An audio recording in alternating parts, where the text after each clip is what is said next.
there are more than 6,000 signs, more than 6,000 ayats in the glorious Quran, out of which more than 1,000 speak about science.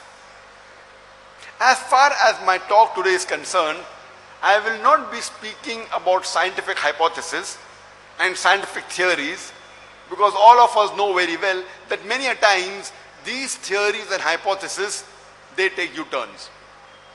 As far as my talk today is concerned, I will only be speaking about scientific facts which have been established. In the field of astronomy, about 40 years back, there were a group of scientists who got the Nobel Prize for describing how did the universe come into existence. And they said, and they called it the Big Bang. And these scientists, they said that initially our universe was one primary nebula. Then there was a secondary separation. There was the Big Bang, which gave rise to galaxies, the stars, the planets, the sun, the moon, and the earth on which we live. This they called as the Big Bang. What the scientists discovered about 40 years back is already mentioned in the Quran 1400 years ago. And I started my talk by quoting a verse of the glorious Quran from Surah Anbiya, chapter number 21, verse number 30, which says, Avalam yaral lazina kafaru. Do not the unbelievers see, anna samawati wal arda kanat ratkan fafataqnahuma, that the heavens and the earth were joined together and we clove them asunder. This, what they call as the creation of the universe, the Big Bang, is already mentioned in the Quran 1400 years ago. Previously, we human beings, we thought that the world was flat. And we were afraid to venture too far lest we would fall over. It was in 1577 when Sir Francis Drake, he sailed around the earth and he proved for the first time that the world was spherical. Quran mentions 1400 years ago. In Surah Luqman, chapter number 31, verse number 29, that it is Allah subhanahu wa ta'ala who merges the night into the day and merges the day into the night. Alam tara anna allaha yulijul layla fin nahari yulijul nahari fil layl. It is Allah subhanahu wa ta'ala who merges the night into the day and day into the night. Merging is a slow and gradual process. The night slowly and gradually merges into the day, and the day slowly and gradually merges into the night. If the world, if the earth would have been flat, there would have been a sudden change. This verse indicates that the earth is spherical. A similar message is given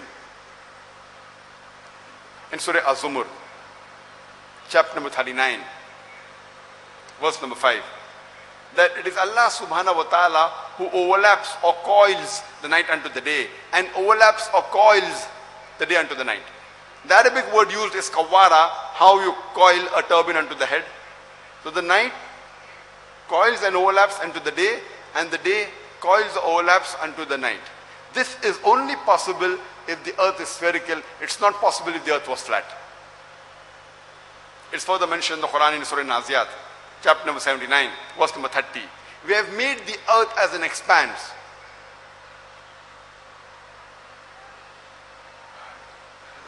Wal arda ba'da zalika dahaha. And thereafter, we have made the earth egg-shaped. The Arabic word dahaha, one of its meaning is an expanse, and the other is an expanse.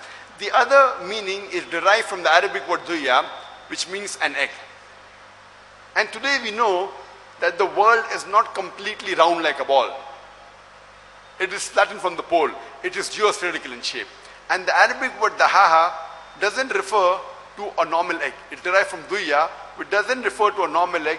It specifically refers to the egg of an ostrich. And if you analyze the shape of an egg, the egg of an ostrich, we come to know it is geospherical in shape. Imagine the glorious Quran specifies the shape of the earth as being geospherical 1400 years ago. Previously we thought that the light of the moon was its own light. It's recently we have come to know, 100 years back, 200 years back, 300 years back, that the light of the moon is not its own light, it is a reflected light.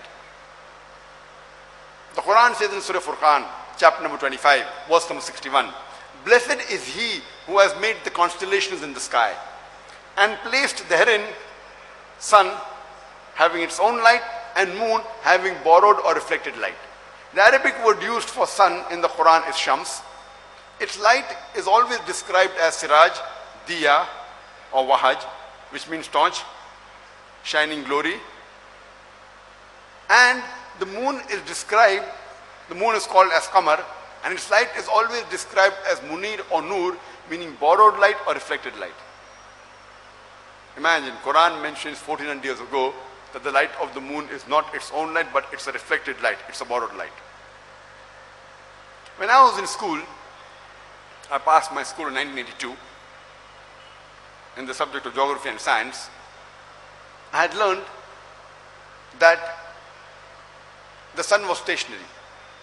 Though it rotated about its own axis, though it revolved in the solar system, in the galaxy, though the sun revolved, it did not rotate about its own axis. In context, the sun was stationary. Quran says in Surah Anbiya, chapter number 21, verse number 33, "Huwa allazi khalaqa al-layla wan-nahara." It's Allah who has created the night and the day. وَالشَّمْسَ وَالْقَمَرَ, the sun and the moon. كُلٌّ فِي فَلَكٍ يَسْبَحُونَ, each one traveling in orbit with its own motion. The Arabic word yasbahun is described from the Arabic word sabaha, which describes the motion of a moving body. If I use this word for a person on the floor, it will not mean he's rolling, it will mean he's walking or running.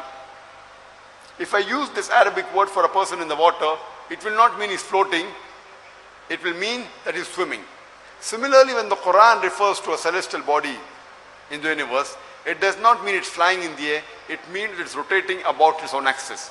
So Quran says that the sun and the moon, besides revolving, they also rotate about their own axis. And now, science tells us that the sun rotates. And we can have the image of the sun on the tabletop, and we find that there are black spots. And these black spots, they take 25 days approximately to complete one rotation, indicating that the sun takes approximately 25 days to complete one rotation.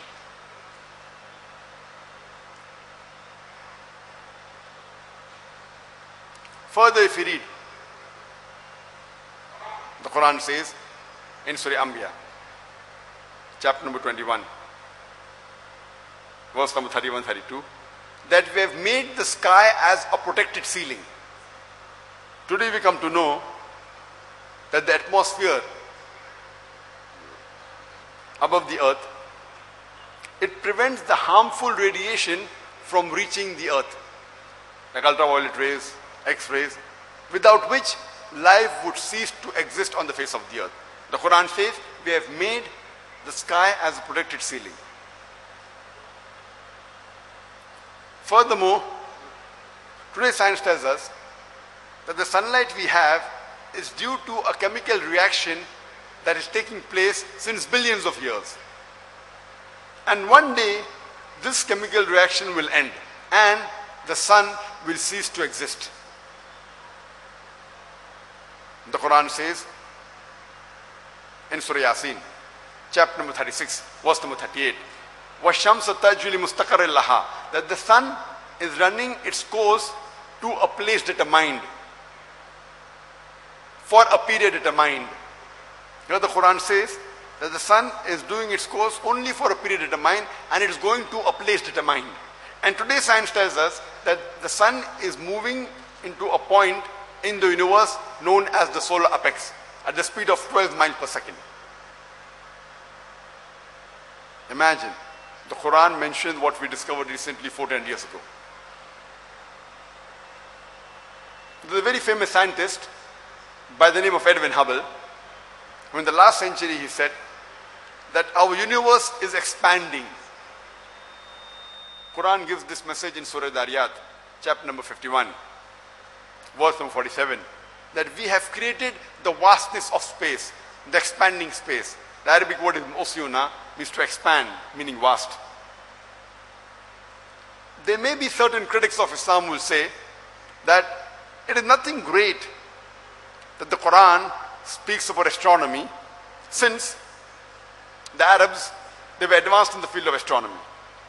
I do agree with them that the Arabs were advanced in the field of astronomy, but I would like to remind them that it was centuries after the Quran was revealed that the Arabs became advanced in the field of astronomy. So it is from the Quran that the Arabs learn about astronomy and not the vice versa.